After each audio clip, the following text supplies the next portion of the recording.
I believe that the New York Knicks are definitely one of the more slept on teams now in the NBA, and I think that they're going to make the playoffs next year, and I really like what they're doing here. I mean, they've pretty much just built from the bottom from the draft, and they have developed their guys very well, and I honestly believe that next year is a breakout year for rjbarrett. He hasn't had the success that you would have thought coming from a third overall pick, but I don't think you can count him out just yet. I think he's going into his fifth year, I believe. So, yeah, I just think it's going to be a great year for RJ.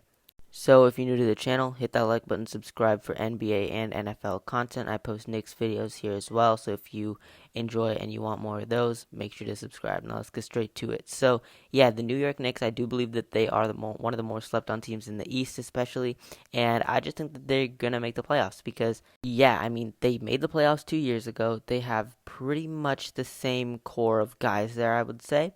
Yeah, they drafted some new ones here and there, signed some new ones, but for the most part, it's pretty much the exact same roster. You've got RJ Barrett, you've got Julius Randle, Emmanuel quickly. Obviously, there's more guys, so that's just off the top of my head just now.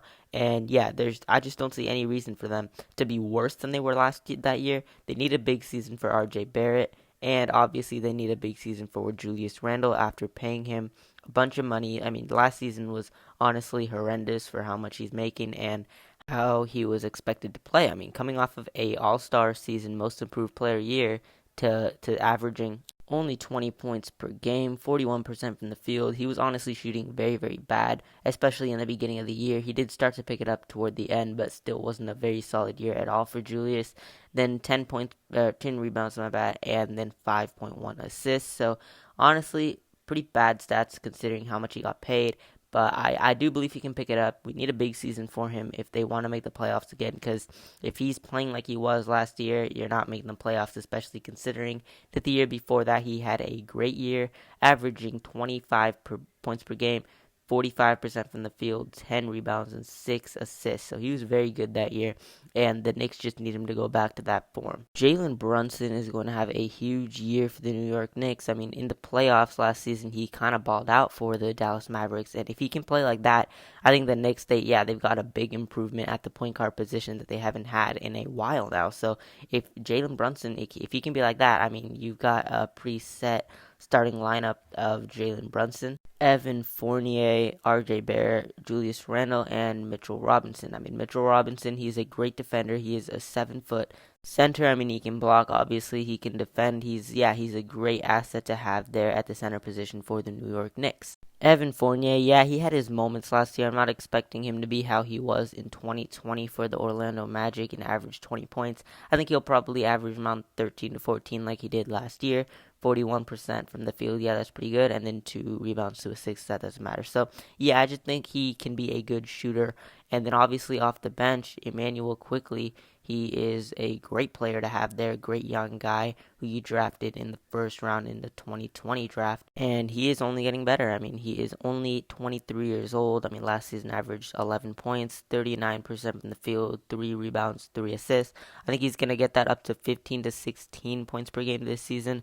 That's pretty much how third-year players do in the NBA. And then also we've got Quentin Grimes here, who he was going into his second season. He was a 25th pick, so the Knicks, they're pretty good at drafting in the later picks, and yeah, I think they've got a gem here. I mean, he didn't have the greatest stats last season, but he balled out in the summer league as we all saw, and he played well at Houston also in college, and yeah, and Kansas. So yeah, I just think that Knicks got to keep him on the team, and I think he can be good in a couple of seasons. Obi Toppin is honestly a very interesting player on the Knicks. I mean, he is 6'9", only 24 years old. He was a first round pick number 8 in 2020, and I still believe in him. I think he can be a great player, but he hasn't shown much of it. Being a top 10 pick, he only averaged about 9 points last season.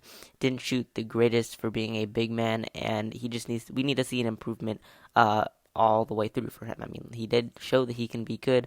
He did have a 42-point game. So if you can score 42 points in your second season in the NBA, it's looking pretty good for you. But he needs to put in that work, and I think he can be there one day for the Knicks. He can be that starter if Julius Randle does not end up working out.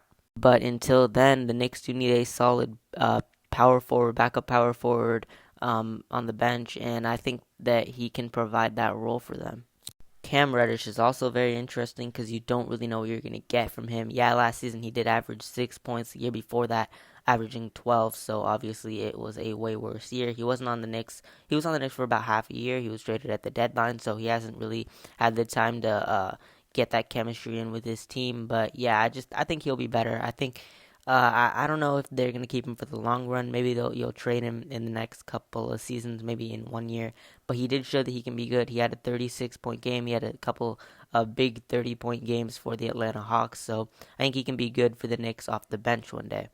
And yeah, I honestly just believe that this Knicks team is a playoff team next year. And yeah, they were 2 years ago. And I just think that this team has a lot more chemistry than a lot of the other teams in the East do. I know that there's more talented teams roster wise, but sometimes there's those teams that just have good chemistry that end up making it pretty far in the playoffs. Like the Warriors, they didn't have the most talented roster, but all those guys came together to play. Obviously, they have Steph Curry there, so that's not a very good example. But yeah, I just think that the Knicks are one of the most slept on teams, and I think they're going to make the playoffs and prove people wrong. So if you're new to the channel, hit that like button and subscribe for more NBA, NFL, and more Knicks content. And I'm out of here. Peace.